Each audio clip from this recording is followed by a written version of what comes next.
How to solve projectile questions orally. सबसे पहले तुम्हें क्वेश्चन में दिया जाएगा वेलोसिटी और थीटा। वेलोसिटी से तुम वेलोसिटी के कंपोनेंट्स निकाल दो, v sin theta v cos theta.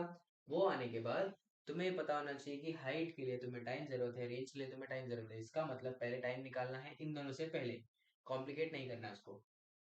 Time of light के लिए ये वाला कंपोनेंट इंपॉर्टेंट है, ये वाला यूजलेस है। रेंज के लिए ये वाला इंपॉर्टेंट है, ये वाला यूजलेस है। That means time of light में क्या करना है तुम्हें, अगर बोला जाए पूरा टाइम ऑफ लाइट निकालना है तो v sin थीटा को डिवाइड बाय 5 कर दो।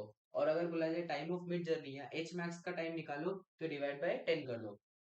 रेंज को सिंपली जब टाइम आ जाए टाइम ऑफ लाइट को डिवाइड बाय 5 जो किया था तुमने, वो उसको ये वाले कंपोनेंट से मल्टीप्लाई कर दो, तुम्हारा रेंज आ जाएगा। That is how it's done. Height में simply half G T square value लगती है, वो तुम्हें याद करना पड़ेगा। Let's say a ball is thrown at an angle 37 degree with velocity 100 meter पर सेकंड। तो सबसे पहले you have to find components. Component कैसे निकालते हैं, ये v sin 37 है, ये v cos 37 है। 60 80 100 तुम्हारा पाइथागोरस ट्रिपलेट आ गया। पाइथागोरस ट्रिपलेट आने के बाद सबसे पहले सीक्वेंस है कि find time then height then range. Time कैसे निकालते हैं, फॉर्मूला को इग्नोर कर दो। ये v वेलोसिटी का y कंपोनेंट है, इसको डिवाइड बाय 10 कर दो। 60 डिवाइड बाय 10 6 होता है। That means half journey h max पहुंचने के लिए उसको 6 सेकंड लगते हैं। तुम्हें सिमेट्री दिख रहा है, तो अगर ये 6 सेकंड है तो ये भी 6 सेकंड होगा, मतलब total time of flight into 2 12 seconds आ गया।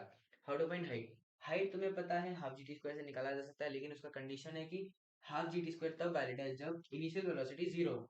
यहाँ पे इनिशियल वेलोसिटी 100 है। दैट मींस तुम्हें ये वाले पॉइंट से यहाँ तक का कैलकुलेट करना है। क्यों? क्योंकि इनिशियल वेलोसिटी h मैक्स पे 0 होता है। दैट मींस ये तुम्हारा 6 सेकंड में अगर ट्रेवल हो रहा है तो हाफ जी टी स्क्वायर में तुम t को 6 डाल सकते हो। दैट मींस 180 मीटर तुम्हारा हाइट आ गया। रेंज क्या होता है, distance travelled by projectile horizontally is called range. मतलब ग्राउंड पे कितना डिस्टेंस कवर किया, हवा में तो अलग था, ग्राउंड में कितना किया वो तुम्हारा रेंज होता है। तो ये वाला कंपोनेंट, क्योंकि ये हॉरिजॉन्टल वेलोसिटी का कंपोनेंट है और ये time total time of flight मतलब टोटल टाइम कितना कवर कर रहा है वो लगा। तो distance is equal to speed into time, that gives you 960 meter. 80 into 12, ये वैल्यूज इंपॉर्टेंट है because these are half G T square values. ये तुम्हें डायरेक्टली हाइट बता सकते हो, तुम्हें टाइम सेव करेंगे एग्जाम में। अगर समझो ये हमारा 6 सेकंड का केस था, 12 सेकंड का था, इसका मतलब टाइम मिड वो 6 second. That means 180 meter 6 second में गिर रहा है। तो 1 सेकंड में 5 गिरेगा, 2 सेकंड में 20 मीटर गिरेगा, 3 सेकंड में 45 मीटर गिरेगा। ऐसे यू हैव टू मेमोराइज। यहाँ पे 6 सेकंड की वैल्यूज है 1 2 3 4 5 6। You can add more, you can write it up to 15 और 16, तुम्हारी मर्जी है। These are most asked ones, तो ये ज्यादा बेनिफिशियल है।